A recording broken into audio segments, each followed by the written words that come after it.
இந்த ராஜி ஒவ்வொரு சமயங்கள்லயுமே விஜய் மல்லிக்கு தொடர்ந்து பிரச்சனைகள் குடுத்துட்டே இருப்பாங்க. இப்ப அந்த ராஜிக்கே ஒருத்தங்க பிரச்சனை குடுக்குறாங்க அப்படிங்கிறத பார்க்குறப்பவே அவ்ளோ ஆனந்தமா இருக்கு.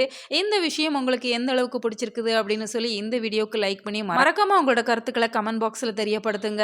இந்த கவின் இப்ப ராஜிய மிரட்ட ஆரம்பிச்சுட்டாங்க. இதுல ஒரு விஷயம் நமக்கு புரியவே இல்ல. இவ்ளோ நாள் கவின் எங்க இருந்தாங்க? ஏன் ராஜிய மிரட்டுறாங்க? அப்படிங்கிறது ஒரு கேள்விக்குறியா தான் இருந்துட்டு இருக்கு. ஏன்னா விஜய் மல்லி மேல தான் இந்த கேஸ் தொடர்ந்து சுத்தி சுத்தி வந்துட்டு இருக்கு. ஆனா உண்மையான குற்றவாளி அப்படிங்கிறது கதிரேசன் இல்ல, விஜய் மல்லி இல்ல அப்படிங்கிறப்ப, இந்த ராஜி ரகுவா இருக்கிறதுக்கு நெறைய வாய்ப்பு இருக்குது அப்படிங்கிற மாரி தான் இப்பவுமே ஸ்டோரி லைன கொண்டு போயிட்டு இருக்கிறாங்க. இப்ப தீபிகா சஸ்பெண்ட் ஆயிட்டாங்க. இன்னொரு போலீஸ் இன்ஸ்பெக்டருமே வர இருக்கிறாங்க. இந்த சூழ்நிலையில கவின உள்ள கொண்டு வந்திருக்கிறாங்க. கவின கண்டுபிடிச்சுட்டாங்கன்னா மட்டும் தான் சுடரோட இறப்புக்கு பின்புலத்துல யார் இருக்கிறாங்க அப்படிங்கிறத கண்டுபிடிக்கிற இந்த தருணத்துல இப்ப கவின் வந்திருக்கிறாங்க. கவின் இப்ப ராஜிய மிரட்டுறாங்க. ராஜி ரொம்பவே பதட்டப்பட தான் செய்றாங்க. ஏன்னா இதன் பின்புலத்துல நிச்சயமா ராஜி இருப்பாங்க அப்படிங்கிறது இப்ப நமக்கு ஓரளவு புரிஞ்சிருது.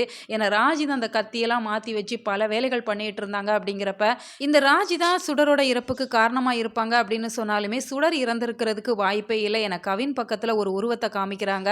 அதுல ஒரு லேடியோட உருவம் இருக்கு அப்படிங்கிறதால நிச்சயமா அது சுடரா இருக்கிறதுக்கு நெறைய வாய்ப்புகள் இருக்கு. அவங்க உயிரோட இருப்பாங்க அப்படிங்கிற மாரி தான் ஸ்டோரி லைன கொண்டு வர போறாங்க.